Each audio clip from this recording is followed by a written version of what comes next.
Hello guys, आपका बहुत बहुत स्वागत है हमारे यूट्यूब चैनल पर। आज की वीडियो में हम लोग बात करने वाले हैं टेबल्स के बारे में कि HTML के अंदर टेबल्स क्या होती हैं। साथ ही साथ हम लोग देखेंगे कि किस तरीके से हम टेबल को यूज़ करते हैं और HTML में टेबल कैसे हम लोग क्रिएट करते हैं।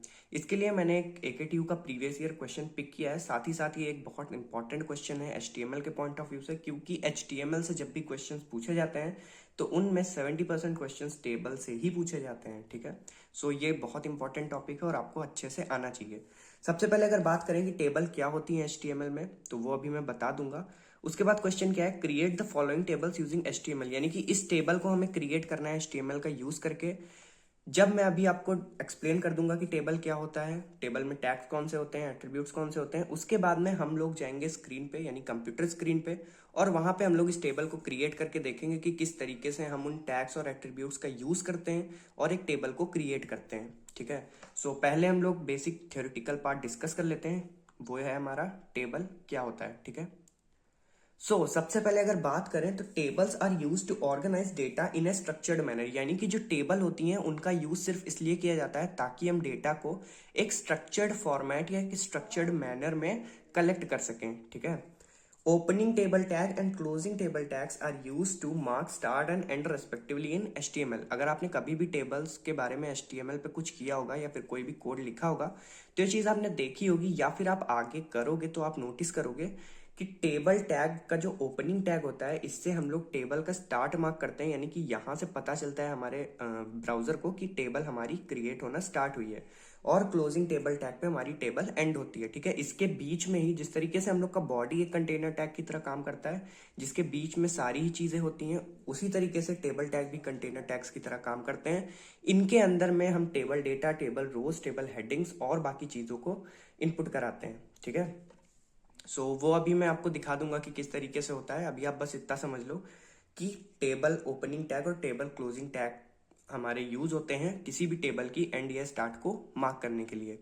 इसके अलावा अगर बात करें एट्रीब्यूट्स की, तो ये कुछ एट्रीब्यूट्स यहाँ पे लिखे हुए हैं जो हम लोग टेबल्स में यूज करते हैं मोस्टली, यानी कि टेबल टैग के अंदर जिन एट्रीब्यूट को यूज करते हैं उसमें से अलाइन है, बीजी कलर है, बॉर्डर है, विड्थ है, cell padding, cell spacing, border colour और हाइट।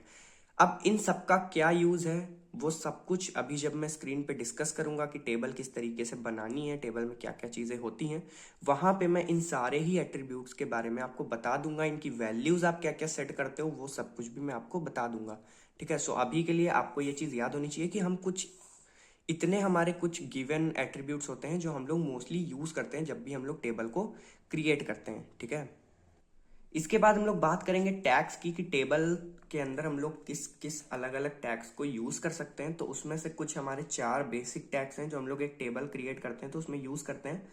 पहला हमारा टैग है define row of a table, यानी कि TR टैग। ठीक है, TR टैग क्या करता है, रो डिफाइन करता है किसी भी टेबल के अंदर में, कि एक पर्टिकुलर रो जब भी आपको देनी होती है तो आप TR टैग के अंदर ही एक रो के डेटा को एंटर कराते हो। ठीक है, TR में कौन कौन से एट्रीब्यूट्स हम लोग यूज करते हैं मोस्टली, उसमें से 2 हमारे हैं अलाइन और बीजी कलर। इसके अलावा भी हैं लेकिन मोस्टली हम लोग अलाइन और बीजी कलर का ही यूज करते हैं मैक्सिमम। ठीक है, TD की बात करें तो TD क्या करता है, defines data cells in each row. अब TR हमने लगा दिया, ठीक है, तो TR क्या करेगा, रो डिफाइन करेगा, और TD क्या करेगा, उस रो के अंदर जो सेल्स होती हैं उन सेल्स में डेटा को डिफाइन करेगा।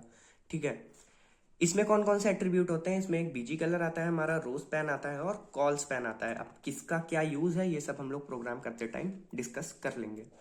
अगला है हमारा TH टैग क्या करता है, ये डिफाइन करता है हेडिंग्स को, यानी कि बोल्ड टेक्स्ट को, किसी भी सेल के अंदर बोल्ड टेक्स्ट को या फिर हेडिंग को डिफाइन करने का काम क्या करता है हमारा TH टैग।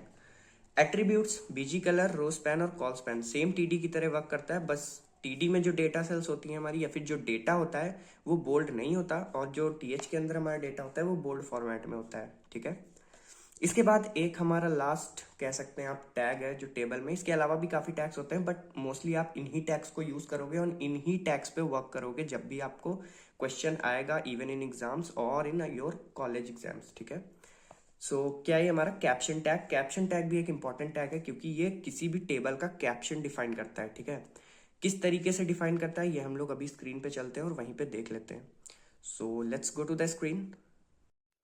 तो गाइज हम लोग आ चुके हैं हमारे कंप्यूटर स्क्रीन पे और आप लोग देख पा रहे होंगे हमारे लेफ्ट मोस्ट साइड पे स्क्रीन के हमारा क्वेश्चन डिस्प्ले हो रहा है, यानी कि जो टेबल हमें क्रिएट करना है मिडिल में हम कोडिंग करेंगे और राइट मोस्ट साइड पे आपको आउटपुट डिस्प्ले होगा कि किस तरीके से हमारा प्रोग्राम वर्क कर रहा है और टेबल क्रिएट हो रही है। ठीक है, टेबल क्रिएट करना कोई भी मुश्किल काम नहीं है, इजी है, बस आपको चीजें पता होनी चाहिए।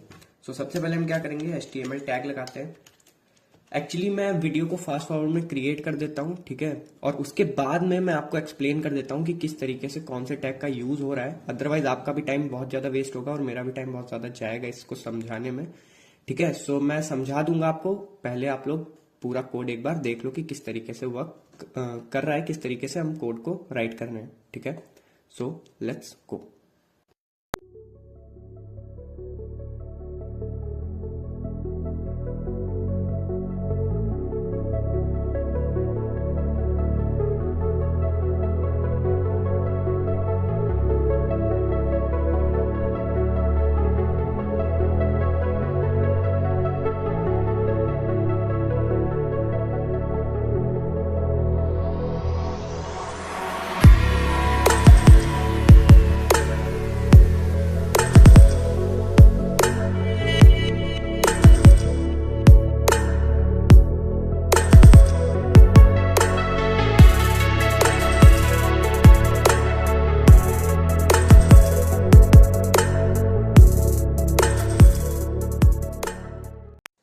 हम लोग बेसिक टेबल क्रिएट कर चुके हैं। ठीक है, साइज इसका छोटा है कंपैरेटिवली। साइज बड़ा करने के लिए हमें क्या करना होगा, हमें हाइट और विड्थ इंक्रीज करनी पड़ेगी। ठीक है, सो हाइट और विड्थ अगर आपको अलग अलग साइज का चाहिए, मतलब फॉर एग्जांपल मैं लिखता हूं यहाँ पे हाइट HEIGHT। ठीक है, height is equals to just suppose 400।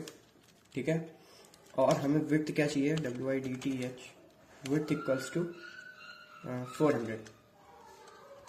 ठीक है, सो ये साइज होगा उसका, मान लो 300 कर देते हैं ताकि स्क्रीन पर विजिबल हो जाए आपको प्रॉपर्ली, और ये 300। ठीक है, so I think approximately equal size आ चुका है। ठीक है, बट दोनों ही अगर आपको सेम रखना है तो आप सेल पैडिंग का यूज कर सकते हो इसकी जगह पे। कैसे, अभी दिखा देता हूं आपको।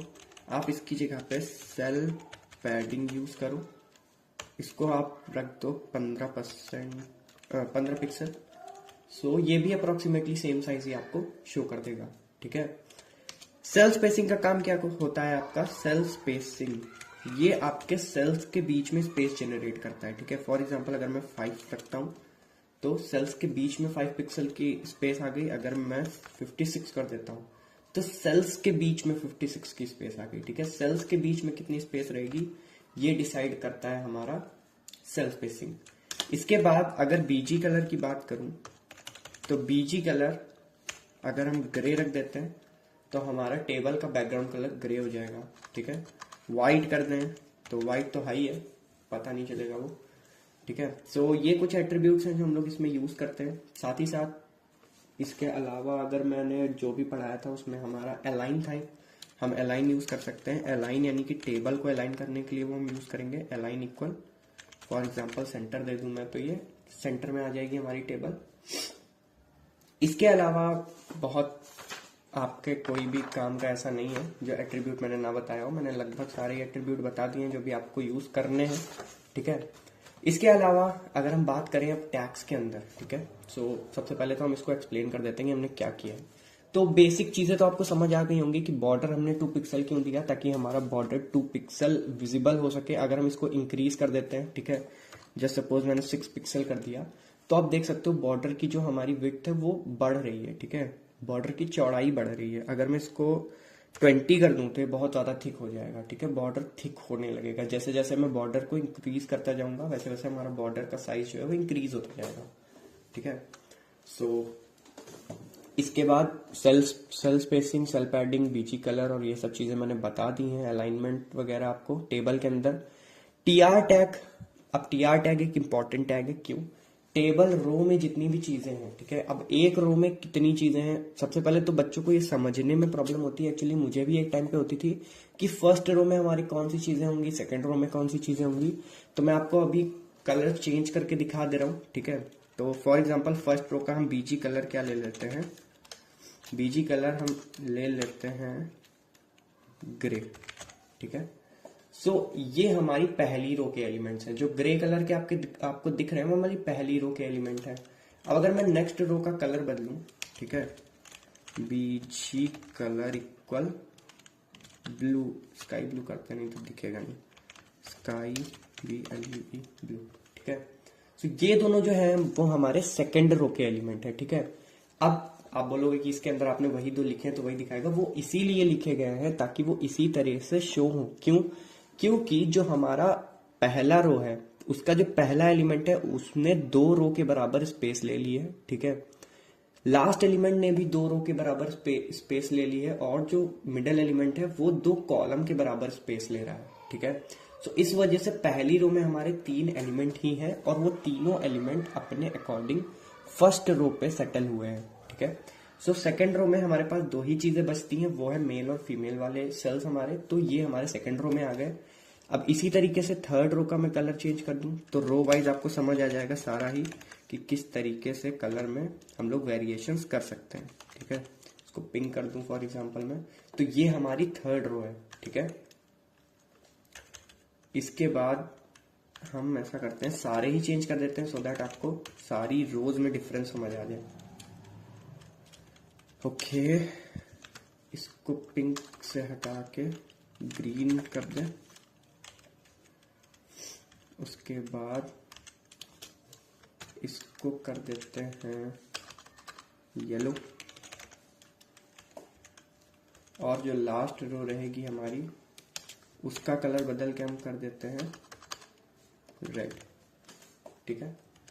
सो सारी ही रो अलग अलग हो गई हैं। बॉर्डर कलर से पहली रो मैच हो रही है तो थोड़ा सा आपको प्रॉब्लम हो सकती है पहली रो को समझने में, इसलिए मैं बॉर्डर कलर को क्या कर देता हूँ, सॉरी ये तो बॉर्डर कलर नहीं है, बॉर्डर कलर, ओके। तो बॉर्डर कलर हमने यहाँ पे अभी तक यूज नहीं किया एट्रीब्यूट, तो अब हम बॉर्डर कलर एट्रीब्यूट यूज कर लेते हैं, कोई दिक्कत नहीं है। Border colour equal let's suppose black कर देते हैं, तो अब बॉर्डर कलर ब्लैक हो गया। अब आपको सारी ही रो अलग अलग दिख रही हैं, अलग अलग कलर्स में दिख रही हैं, सो दैट आपको समझ आ रहा होगा कि किस रो को हमें सेलेक्ट करना है। TR टैग के अंदर, एक TR टैग के अंदर एक कलर की रोज आएंगी, ठीक है। पिंक कलर की जितनी रो है वो पूरी एक TR के अंदर है, ग्रीन वाली पूरी एक TR के अंदर है। TR क्या करता है, रोज को डिफाइन करता है टेबल के अंदर।